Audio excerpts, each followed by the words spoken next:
All right, today's question is, what does loving your neighbor really look like? We're in Leviticus 19, and this chapter is where God shows us that holiness ain't just about big ceremonies, it's about everyday life. In verses 1 and 2, he says, be holy because the Lord your God is holy. That means set apart. You're different. You're clean. Holiness ain't just for preachers or Sunday mornings. It's for everybody that belongs to God. Holiness should be a normal part of Christian life, not some extra credit stuff. God's people got to reflect his character in every part of our life. In verses 3 through 8, we see that we have to honor family and worship right. God says, respect your mom and daddy. Keep the Sabbath. No idols. Bring your offerings the way that God commands. Holiness starts at home by honoring your parents, and at church by worshiping God his way. In everyday habits, we're to rest on the Sabbath, no idols. You can't claim to be holy if you dishonor your family, or you skip worship, or you mix in false religion. In verses 9 through 18, we see that holiness means loving your neighbor.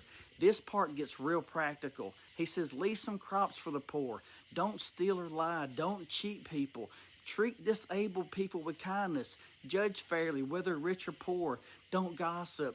Don't nurse hatred or seek revenge. Love your neighbor as yourself. Holiness ain't just vertical towards God. It's horizontal towards people. You can't love God and hate your neighbor. Jesus quoted Leviticus chapter 19, verse 18 as one of the greatest commandments. So real holiness looks like generosity, honesty, justice, kindness, forgiveness, and love. In verses 19 through 37, we see holiness touches every corner of our life.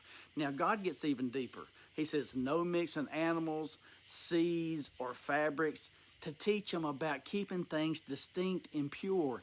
He says, deal properly with servants. No eating blood, no fortune telling or witchcraft. Respect old people. Treat foreigners like your own people.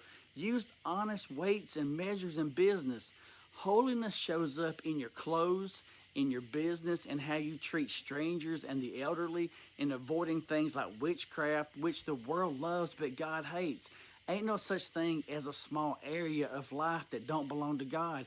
He cares about everything from how you run your business to how you greet people on the street. So what's Leviticus 19 teaching us? First, holiness means being set apart like God.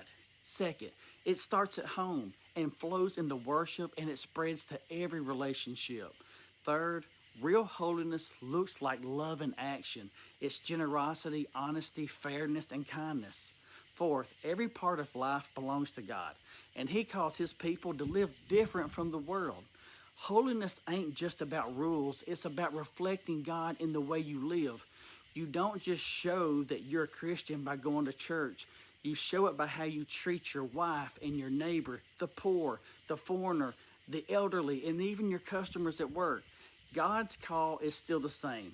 Be holy because he's holy. Love your neighbor as yourself, and let every corner of your life shine his light.